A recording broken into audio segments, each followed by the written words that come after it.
नमस्कार सभी को, आप सबका स्वागत है अपने यूट्यूब चैनल में। और आज हम डिस्कस करेंगे शिक्षा मनोविज्ञान के मोस्ट इम्पोर्टेंट क्वेश्चंस, जो कि रीट लेवल फर्स्ट के लिए क्या है अति महत्वपूर्ण क्वेश्चन है।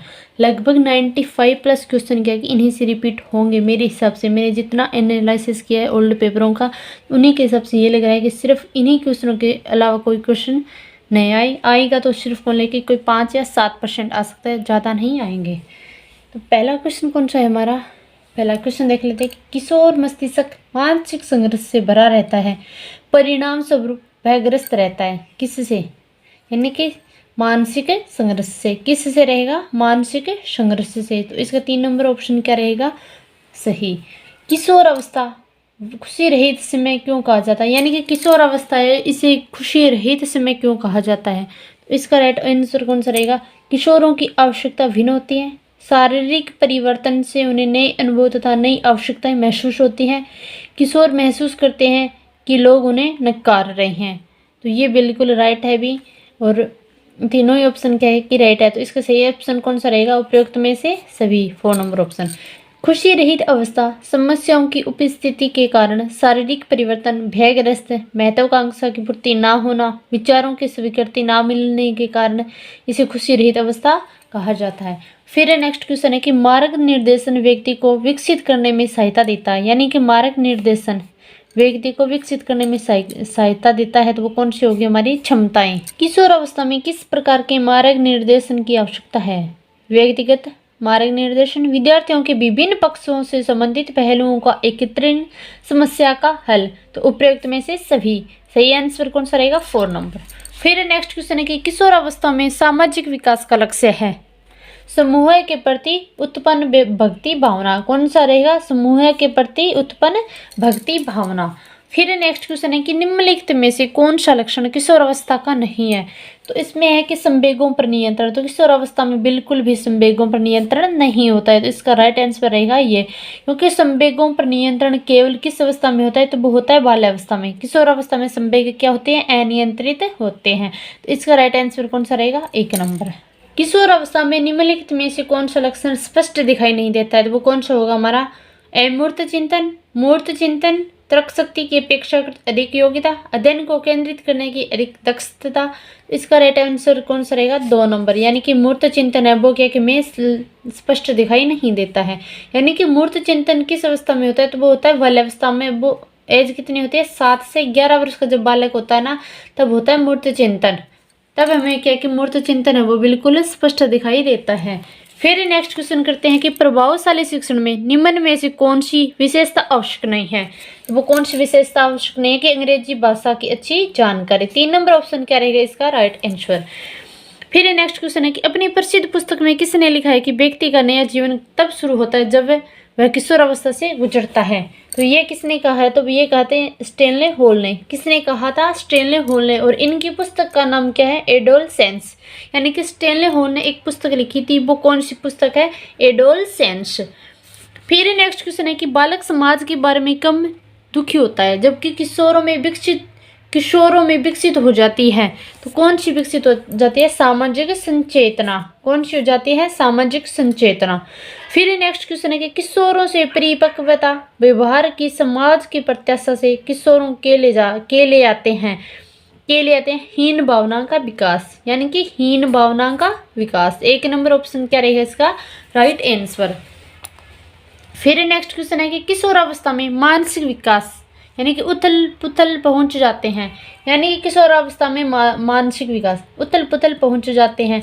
तो किस में पहुंच जाता है? उच्च स्थिति में। यानी कि मानसिक विकास है वो कहाँ पर पहुंच जाता है? तो वो क्या कि सर्वोधिक उच्चतम सीमा पर पहुंच जाता है। तो ये किसने कहा था? स्पीयरमैन ने।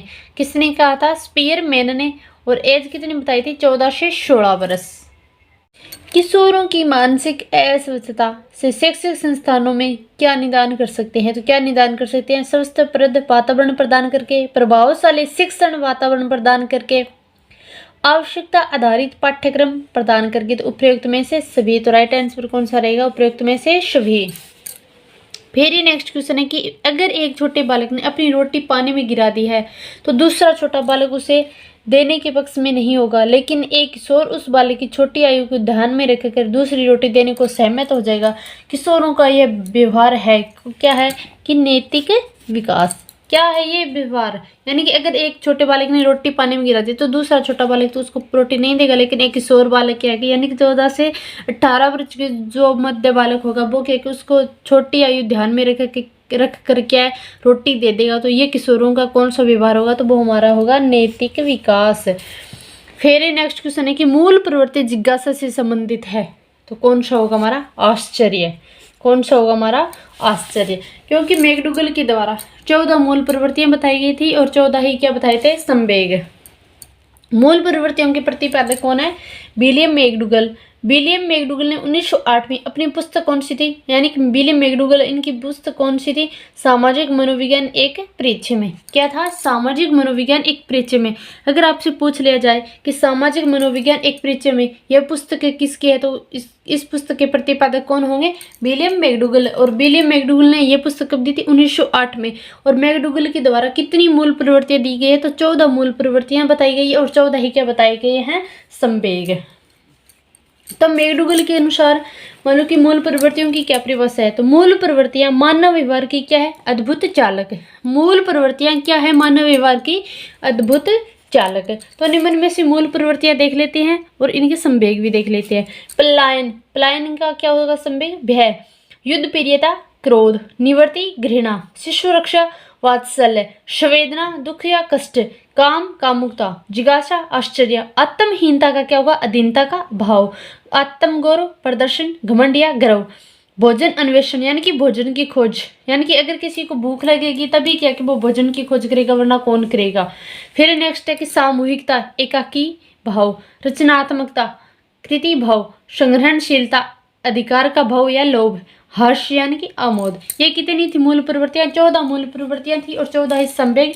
और 14 मूल प्रवृत्ति और 14 संवेग किसके द्वारा दी गई हैं, तो वो हमारे मनोवैज्ञानिक कौन है, विलियम मैकडूगल्स। और विलियम मैकडूगल्स की प्रसिद्ध पुस्तक कौन सी है, सामाजिक मनोविज्ञान एक परिचय में। और इन्होंने कब दी थी, 1908 में।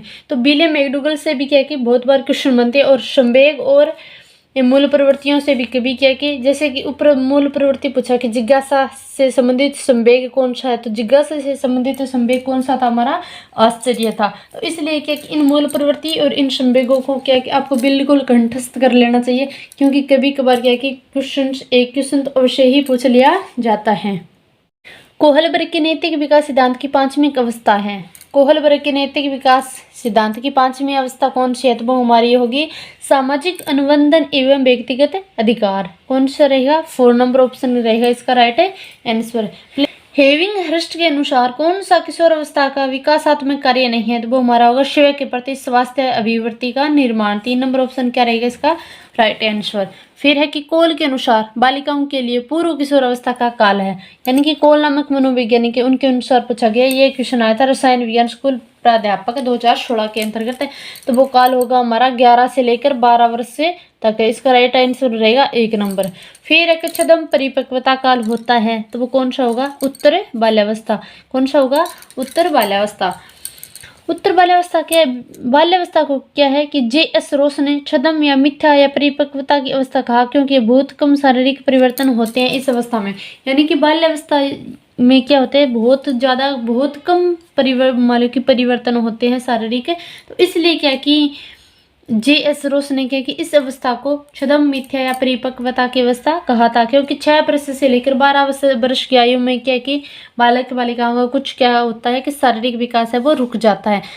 या तो शारीरिक विकास है कि 0 से 2 वर्ष की आयु में सबसे ज़्यादा होगा, या फिर 13 से लेकर 18 वर्ष की आयु के बालकों में क्या कि अचानक से बहुत ज़्यादा शारीरिक विकास होता है। इसलिए क्या कि छदम परिपक्वता काल या मिथ्या परिपक्वता काल इस अवस्था को बाल्यावस्था को कहा था, और कहा किसने था, J.S. रोशनी, क्योंकि शारीरिक परिवर्तन क्या होते हैं इस अवस्था में, कम होते हैं। फिर नेक्स्ट क्वेश्चन करते हैं कि शारीरिक, मानसिक एवं व्यक्तिगत विकासों की मूल आधारशिला किस काल में रखी जाती है? तो वो किस काल में रखी जाती है? वो रखी जाती है हमारी बाल्यावस्था में। और ये कथन किसने कहा था? सिगमंड फ्रायड ने, क्योंकि सिगमंड फ्रायड ने बाल्यावस्था को क्या कहा था? निर्माण की काल, और जहाँ व्यक्तित्व की क्या रखी जाती है? आधारशिला। तो क्या है कि मैंने पहले ये बोला था कि जो अवस्थाएं हैं, शिशु अवस्था होगी, बाल्यावस्था होगी, किशोर अवस्था होगी और प्रौढ़ावस्था होगी, इनसे क्या है कि क्वेश्चन अवश्य ही पूछा जाता है। रीट लेवल में विकास और वृद्धि से, इससे और जीन प्याजे से कुछ और बुद्धि से, एक मान लो कि मोस्ट इम्पोर्टेंट टॉपिक्स है बहुत से ऐसे जिनसे क्या कि हर बार क्वेश्चन रिपीट होते हैं। चलो हम हैंड रिटन नोट्स जरूर तैयार करूँगी, मैं साइको के भी और हिंदी के मैं शिक्षण वीडियो के करने लग रही हूँ। ज़्यादा से ज़्यादा है कि आप चैनल को जितना सब्सक्राइब करोगे ना, उतना ही आपके लिए भी फायदा होगा और मेरे लिए भी, क्योंकि उतनी ही अच्छी अच्छी और बेहतरीन क्लासें लेकर आऊँगी। फिर नेक्स्ट क्वेश्चन है कि पियाजे के अनुसार नैतिक विकास की अवस्थाएं इंगित कीजिए। नैतिक विकास की अवस्था क्या कीजिए? इंगित, यानी कि इनमें से नैतिक विकास की अवस्था कौन सी हो रहेगी? तो कौन सी है? संक्रमण अवस्था और रचनात्मक अवस्था, संकल्पनात्मक अधिगम और आत्म केंद्रियता अवस्था। तो इसका राइट आंसर कौन सा रहेगा? 3 नंबर ऑप्शन रहेगा, यानी कि संक्रमण अवस्था रहेगी और आत्म केंद्रियता अवस्था। निम्नलिखित में से कौन सा स्तर लॉरेंस कोहलबर्ग के नैतिक विकास के सिद्धांत में शामिल नहीं है? तो वो कौन सा रहेगा? क्रियात्मक स्तर, यानी कि कोहलबर्ग ने 1969 में नैतिक विकास के कितने स्तर बताए थे? 3 स्तर बताए थे। और कितनी अवस्थाएं बताई थी? 6 अवस्थाएं, यानी कि 3 स्तर और 6 अवस्थाओं को उल्लेख किसने किया था? तो वो किया था कोहलबर्ग ने। कब किया था? 1969 के अंतर्गत। फिर नेक्स्ट क्वेश्चन करते हैं कि निम्न में से कौन सी अवधि यौवना प्रारंभ यानी एज ऑफ ब्यूटी कहलाती है? तो वो कौन सी अवधि होगी? 13 से 16 वर्ष। कौन सी होगी? 13 से 16 वर्ष। नैतिक विकास की सामाजिक ठेका निर्धारण अवस्था संबंधित है कोहलबर्ग से। 3 नंबर ऑप्शन क्या रहेगा इसका राइट आंसर? क्योंकि कोहलबर्ग ने उत्तम परंपरागत स्तर के तहत सामाजिक ठेका निर्धारण अवस्था का क्या किया था? उल्लेख किया था, जिसमें क्या कि 12 से 16 वर्ष में बालक अनुबंधन के आधार पर नैतिकता का पालन करता है। किसके आधार पर पालन करता है नैतिकता का? तो वो करता है अनुबंधन के आधार पर, यानी कि 12 से 16 वर्ष के जो बालक होते हैं वो क्या कि अनुबंधन के आधार पर नैतिकता का पालन करते हैं। फिर नेक्स्ट क्वेश्चन है कि किशोरों के मानसिक स्वास्थ्य पोषण के लिए निम्नलिखित में से कौन सी निर्देशित तकनीक नहीं है? तो वो कौन सी नहीं है? कठोर कार्य, प्रतिस्पर्धा एवं गृह कार्य। 3 नंबर ऑप्शन क्या रहेगा इसका राइट है आंसर? निम्न में से कौन सा किशोर अवस्था का लक्षण नहीं है? तो वो कौन सा हो रहेगा? स्पष्ट एवं स्थायी आत्म प्रत्यय। 3 नंबर ऑप्शन क्या रहेगा इसका राइट आंसर? यानी कि किशोर अवस्था में बालक में स्थिरता व स्थायित्व का अभाव पाया जाता है, वह प्रत्येक परिस्थिति में परिवर्तनशील होता है। कोहलबर्ग के नैतिक सिद्धांत के अंतर्गत निम्न में से कौन सी अवस्था नहीं है? तो वो कौन सी रहेगी? हमारी पूर्व संक्रियात्मक अवस्था। कौन सी है? पूर्व संक्रियात्मक अवस्था। इस अवस्था को उल्लेख किसने किया था? ये किया था पियाजे ने। किशोर अवस्था तूफान और तनाव की अवस्था है, ये किसने कहा था? ये कहा था स्टेनले होल ने। ये क्वेश्चन तो भी बहुत बार रिपीट हुआ है, बहुत बार रिपीट है। किशोर अवस्था बड़े संघर्ष, तनाव या झंझावत की अवस्था है, ये किसका कथन है? तो ये किसका कथन है? स्टेनले होल का। 2 बार रिपीट हो गया है। कितनी बार? 2 बार रिपीट। यहाँ पे 2016 में आया था और यहाँ पे 2014 में पूछा गया था, ये क्वेश्चन था। फिर नेक्स्ट क्वेश्चन है कि कोई भी व्यक्ति क्रोध करता है, ये बहुत आसान है, किंतु सही व्यक्ति के साथ सही मात्रा में सही समय पर सही प्रयोजन हेतु सही ढंग से क्रोध करना आसान नहीं है। उपयुक्त में से ये कथन किसका है? तो वो किसका है? अरस्तुत का। किसका है? अरस्तुत का। फिर नेक्स्ट क्वेश्चन है कि किशोर प्रौढ़ों को मार्ग में बाधा समझता है जो उसे अपनी स्वतंत्रता का लक्ष्य प्राप्त करने से रोकते हैं, ये कथन किसका है? ये कथन है कोलसनिक का। किसका कथन है? कोलसनिक का। फिर नेक्स्ट क्वेश्चन है कि किशोर अवस्था के आकस्मिक विकास का सिद्धांत कब किसने दिया था? तो कब किसने दिया था? तो स्टेनले होल ने दिया था। कब दिया था? 1904 में। कब दिया था? 1904 में। फिर नेक्स्ट क्वेश्चन है कि विकास एवं वृद्धि है, विकास एवं वृद्धि क्या है? एक दूसरे के समान है, एक दूसरे के विरोधी है, एक दूसरे के पूरक है, या इनमें से कोई नहीं है? तो इसका राइट आंसर रहेगा 3 नंबर, यानी कि एक दूसरे के पूरक है। वृद्धि और विकास रीट लेवल में तो भाई मैंने 2021-22 में दोनों का दिया, और पीछे से जो भी ओल्ड पेपर है वो मैं आपको सोल्व करवाऊंगी 2011 से लेकर 2022 के, तब आपको पता चल जाएगा कि वृद्धि और विकास से कितने क्वेश्चन पूछे जाते हैं। नेक्स्ट क्वेश्चन है आज का हमारा अंतिम क्वेश्चन रहेगा कि किशोरावस्था अपराध प्रवृत्ति के विकास का नाजुक समय है। पक्के अपराधियों की एक विशाल संख्या किशोरावस्था में ही व्यवहारिक जीवन को गंभीरता पूर्वक आरंभ करती है। यह कथन किस मनोवैज्ञानिक का है? तो वो कौन से मनोवैज्ञानिक रहेंगे हमारे? बैलेंटाइन। कौन से रहेंगे? बैलेंटाइन। क्लास कैसी लगी? अच्छी लगी हो तो ज़्यादा से ज़्यादा शेयर करना, और चैनल पर अगर आप नए हो तो चैनल को जरूर सब्सक्राइब